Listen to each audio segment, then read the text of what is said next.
बंद। हेलो दोस्तों, स्वागत है आपका फिर से हमारे YouTube चैनल में MBA स्टडी पॉइंट में। तो दोस्तों, आपका एग्जाम बहुत नजदीक आ गया है। कैसी चल रही है आपकी तैयारी? मुझे उम्मीद है कि आपकी तैयारी बेहतरीन चल रहा होगा। तो आप घबराए ना, सितंबर गुजरने को है, यानी कि कुछ 10-5 दिन सितंबर बचे हैं। आगे अक्टूबर आएंगे, नवंबर, दिसंबर, जनवरी, फरवरी, यानी कि आपका लास्ट मतलब कि आधी फरवरी में आपका एग्जाम स्टार्ट होगा। तो आप सबको कई बच्चे ऐसे होंगे कि अब सोच सोच कर घबरा रहे होंगे कि हम इतने समय में क्या करें क्या नहीं करें। तो आपको टेंशन नहीं लेना है, किसी भी प्रकार की टेंशन नहीं टारगेट करना है। तो आप घबराए नहीं, चुपचाप अपने तैयारी में फिक्स रहे। जहां पे तैयारी आपका चल रहा है, तैयारी में आप सुनिश्चित रूप से तैयारी करें और फिर आपको कोई दिक्कत की बात नहीं है, आपको किसी भी प्रकार के टेंशन लेने की बात नहीं आती है। ठीक है, तो हम चाहेंगे कि आपकी तैयारी अच्छी चल रही होगी। अगर नहीं भी चल रही होगी, अब कोई बच्चे होते हैं कि पूरा साल पढ़ करके कुछ नहीं कर पाते। ठीक है, पूरा साल अगर पढ़ते हैं, पूरा साल अगर 3-4 महीने आपका अगर पढ़ाई डैमेज यानी गड़बड़ चल जाता है, तो इसमें क्या होता है कि आपके मार्क्स पर इफेक्ट पड़ता है। ठीक है, इसका डिफेक्ट अगर आपके मार्क्स पर यानी कि अंक पर पड़ता है, तो आपको अच्छा नहीं लगता है कि हमने पूरे साल मेहनत किया फिर भी हमको कुछ नहीं मिला, या तो अथवा मेरे मेहनत के मुताबिक नहीं मिल पाया। तो अब जो साल भर मेहनत यानी कि आप जो 9 महीना अथवा 8 महीना 7 महीना जो भी मेहनत की है, उसको अब छोड़िए। जो पहले मेहनत हो चुका सो हो चुका। अगर अच्छी हुआ तो अच्छी बात है, अगर नहीं भी हुआ है तो अब यहाँ से क्या करना है, यहाँ घबराना नहीं है। क्या होता है कि जैसे ही बच्चे अक्टूबर में प्रवेश करते हैं, नवंबर में प्रवेश करते हैं, वो दिन गिनने लगते हैं कि हमारा दिन जल्दी जल्दी निकल रहा है, अब कैसे इसको हम कंट्रोल कर सके और हम कैसे एग्जाम को निकाल सके। तो आपको टेंशन नहीं लेना है, क्योंकि हड़बड़ में गड़बड़ हो सकता है, इसीलिए ज्यादा टेंशन ना लेना सोचे। बस स्थिर दिमाग से आप अपनी तैयारी की ओर जुटे रहे। अगर आपकी तैयारी हो गई है तब भी, अगर नहीं हुई है तब भी, बस आप इतना करेंगे कि जैसे आप तैयारी आपका चल रहा था, आपका तैयारी जिस प्रकार पहले चल रहा था, सेम उसी प्रकार तैयारी रखना है। लेकिन क्या करना है, स्पीड, तैयारी का स्पीड कुछ ज्यादा बढ़ा देंगे। और क्या करेंगे, आप कम समय में ज्यादा चीज को टारगेट करेंगे। लेकिन ये कैसे करेंगे, कब करेंगे, किस टाइम में पढ़ेंगे, कैसे पढ़ने से होगा, किस टाइम में कौन सा सब्जेक्ट पढ़े, ये सारे प्रश्न बच्चे के लिए उठते हैं। ठीक है, तो हम आज इसी प्रश्नों पर यानी कि ऐसे ऐसे बातों पे बात करने वाले हैं जिससे आपका एग्जाम अच्छा जाए और आप एग्जाम में लिख के आओ। ऐसे अब अक्टूबर आने को है, तो आप सब घबराए नहीं,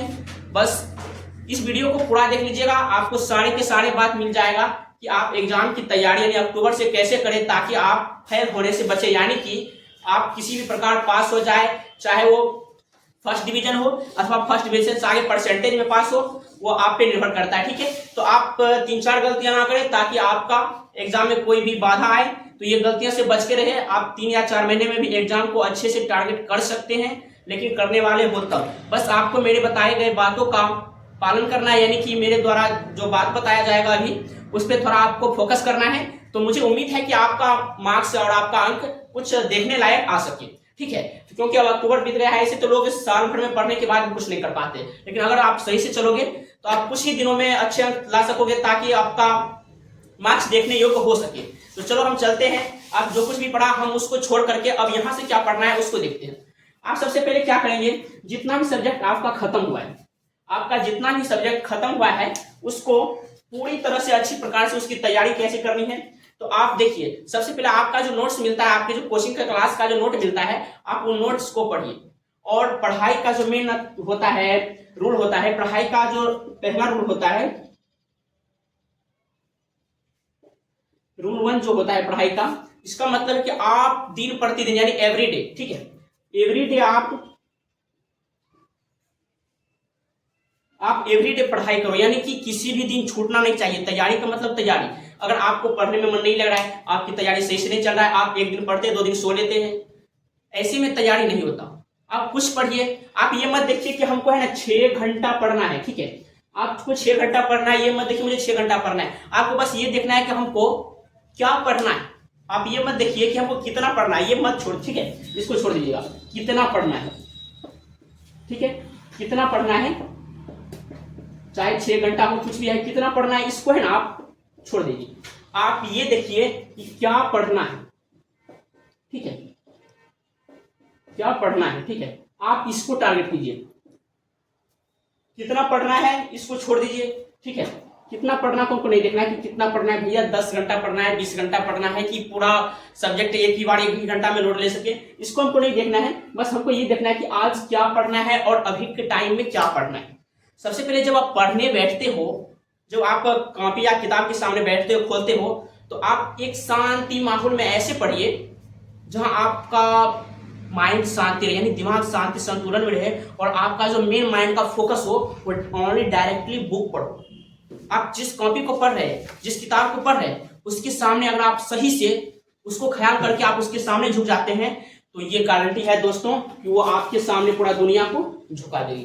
ठीक है, आप अगर सही से पढ़ते हैं तो आप पढ़ने वक्त किसी पे ध्यान मत दीजिए, ऐसे भी पढ़ रहे हैं, अब ख्याल आया ओ भाई कल कॉलेज जाना है, क्या क्या करना है, कल कॉलेज में मैम क्या पढ़ाएगी, मैम का होमवर्क क्या है।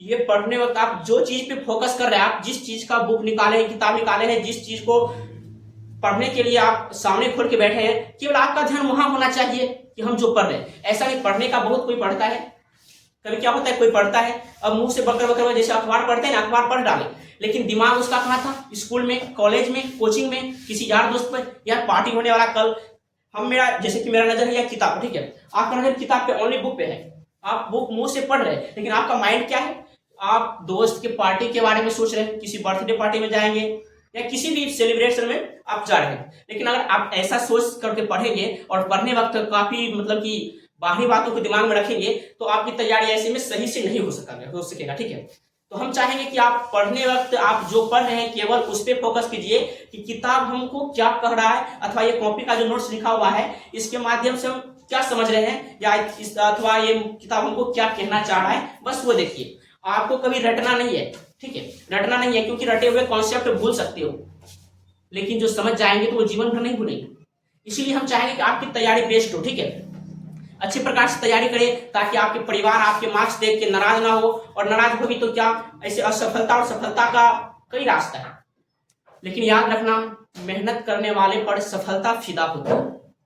ठीक है, मेहनत करने वाले पर सफलता फिदा होती है। सफलता का कहना है तुम मेहनत करो, तेरे सामने हम खड़ा है, सफलता लेकर के तेरे सामने खड़ा रहेगा वो। ठीक है, आपको पता होगा, कहता है कि डर लगेगा तुझे जिंदगी का फासला देखकर, डर लगेगा तुझे जिंदगी का फासला देखकर, आगे बढ़ते रहना रास्ता देखकर, एक ना एक दिन मंजिल तेरे पास खुद आएगा तेरा हौसला देखकर। ठीक है, तो अपनी मेहनत करते रहना और मंजिल आपके पास आएगी। वो तो अपने क्या कहते हैं, जैसे टिकट जानते ना, वो सफलता का टिकट लेके मंजिल खड़ा रहते, बस हम क्या होता है कि बिकॉज हम वहां तक पहुंच नहीं पाते हैं, जिसके कारण हमको नहीं मिल पाता मंजिल। वहां तक कम से कम जहां आपको आपका सफलता है मंजिल, आप रास्ता चेंज कर लेते हैं। आप थोड़ी सी पढ़ाई, एक दिन डैमेज गया, आप ये सोचिए अगर कल हमने पढ़ाई डैमेज किया 1 घंटा या 10 मिनट, तो उस 10 मिनट को कैसे मैनेज करना है। अब जैसे पढ़ के निकलते हैं ना, आप कम से कम मिनिमम में 5 या 10 मिनट किसी से बात ना करें, अथवा बाहरी वातावरण से शांत रहे, और बाहरी बात को अपने दिमाग से साइड रखें। उसमें क्या होगा कि जो आप पढ़ के आए वो अच्छी प्रकार से आपके दिमाग में फिट यानी कि बैठ सके। अगर उसी वक्त जैसे आप पढ़ के आए फिर आप किसी से बात करने लगे, मजाक करने लगे, और जो आप पढ़ के आए उसको कुछ देर के लिए यानी कि मानो कम से कम 20 मिनट के लिए ज्यादा अच्छा से भूल गए, तो फिर क्या होगा, आप जो बाहरी बात याद कर रहे थे, जो बाहरी बात में उलझे हुए थे, मिले हुए थे, वो क्या होगा आपका ना, फिर जिस जगह पे आपका जो बात पहले से था, जो पढ़ाई के बाद था, वो स्थापित होता, मतलब बैठता, उस बात पे क्या हो, मतलब उस जगह पर आपकी बाहरी वातावरण की बातें आ गई। अगर अब किसी वक्त पूछा जाए तो वो जो बातें थे वो तो अभी दिमाग में फिक्स नहीं हुआ था, लेकिन आपने क्या किया, उसी वक्त किसी दूसरी बात को अपने दिमाग में रख लिया।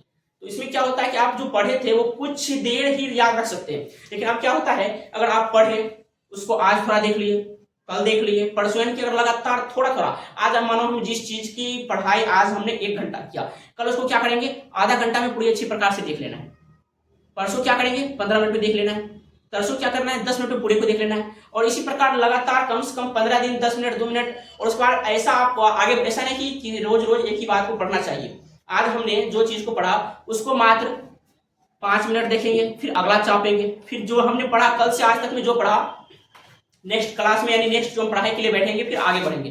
तो ठीक है, तो आपका टिप्स ये रहा कि आप एवरीडे तैयारी करें, और उसके बाद है कि सही प्रकार से सब्जेक्ट के रूटीन के अनुसार चलिए। ठीक है, रूटीन के अनुसार आप जितना अच्छा चलेंगे उतना सही रहेगा, क्योंकि आप कभी पढ़ते हो कहीं नहीं पढ़ते हो, तो उसमें आपका कोई है ना कुछ मिलने, सफलता अच्छी प्रकार से मिलने वाला नहीं।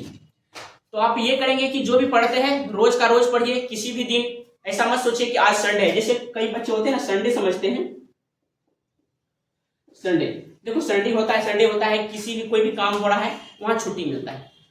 लेकिन मानिए आपका कोचिंग में छुट्टी मिला, क्लास में छुट्टी मिला, ये तो आम बात है मिलना संडे के लिए, ताकि माइंड रेस्ट हो सके।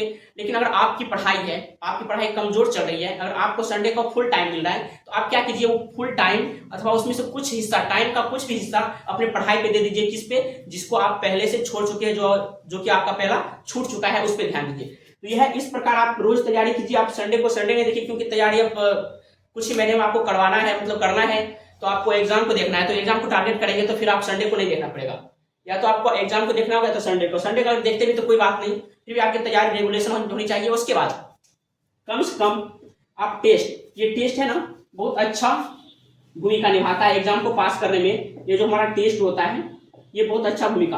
क्या होता है, बहुत सारे बच्चे पढ़ लेते हैं लेकिन पढ़ाई का कुछ याद नहीं है। क्या कर रहे, कभी टेस्ट नहीं दिए, पढ़ लिए है, याद है, लेकिन जब वो लिखने की बारी आती है ना, तो वो लगभग 0% के बराबर लिखने में सक्षम होते हैं। क्योंकि पढ़ना, याद करना बहुत सारे लोग कर सकते हैं, लेकिन उसको अपने भाषा में नहीं, यथासंभव अपने भाषा में जितना भी संभव हो सके अपने भाषा में उसको ट्रांसलेट, यानी कि अपने भाषा में लिख देना कठिन होता है।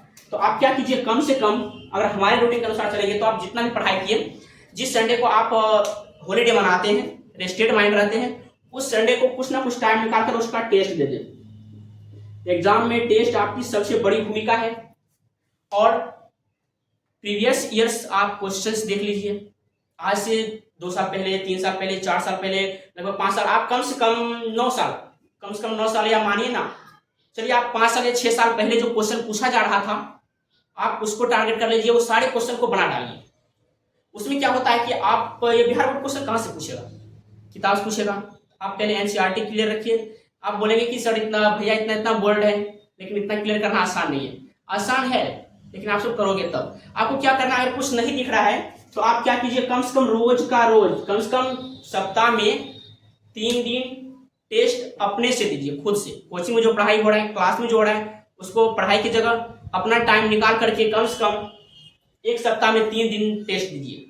ठीक है, अगर एक सप्ताह में 3 दिन टेस्ट देते हैं तो कम से कम आपका एक महीना में 12 बार टेस्ट होता है। अगर ये 12 बार टेस्ट दे देंगे एक महीना में, अगर 12 टेस्ट जाएगा तो समझ लीजिए कि 3-4 महीना में हमारा कितना टेस्ट जाएगा, कम से कम अगर 3 महीना माने तो हमारे 36 टेस्ट में हमको 6 एग्जाम देना है। क्या नहीं निकलेगा, 6 गुना की दर से जा रहा है ना। अगर हमको 36 टेस्ट हो गया और 36 टेस्ट में मात्र हमको 6 पेपर देना है, ठीक है, कितना 6 पेपर। अगर हमको 6 पेपर देना है तो प्रत्येक पेपर पर 6 टेस्ट पड़ रहा है। आप कम से कम 6 पेपर, यानी मतलब कि हर एक पेपर का 6 टेस्ट या 7 टेस्ट लगा डालें तो क्या होगा, इससे आपका लिखने का जो हैंड जैसे कि लिखने का जो अथी होगा, क्षमता होगा, वो बढ़ जाएगा। ठीक है, तो इस प्रकार आप क्या करेंगे, ज्यादा से ज्यादा टेस्ट देंगे। तो मेरा पहला जो यहाँ पॉइंट था, एवरीडे तैयारी करनी चाहिए, कि प्रत्येक दिन तैयारी। दूसरा क्या था, टेस्ट। और दूसरा टेस्ट, और सबसे पहली बात तो हमने ये किया था कि क्या पढ़ना है, ये नहीं देखना को कितना पढ़ना है। ज्यादा पढ़ने से कुछ नहीं होता, ठीक है। अगर ज्यादा पढ़ते हैं लेकिन याद नहीं रखते तो कुछ नहीं होता, इसीलिए थोड़ा ही पढ़िए, उसको अच्छे प्रकार से याद रखिए, ठीक है। तो आपको ये देखना है कि क्या पढ़ना है। उसके बाद एवरीडे तैयारी होनी चाहिए। सबसे बड़ी बात, टेस्ट, आपकी टेस्ट अहम भूमिका निभाती है। तो हो सके आप किसी प्रकार के मॉडल पेपर या क्वेश्चन बैंक को बनाते रहेंगे।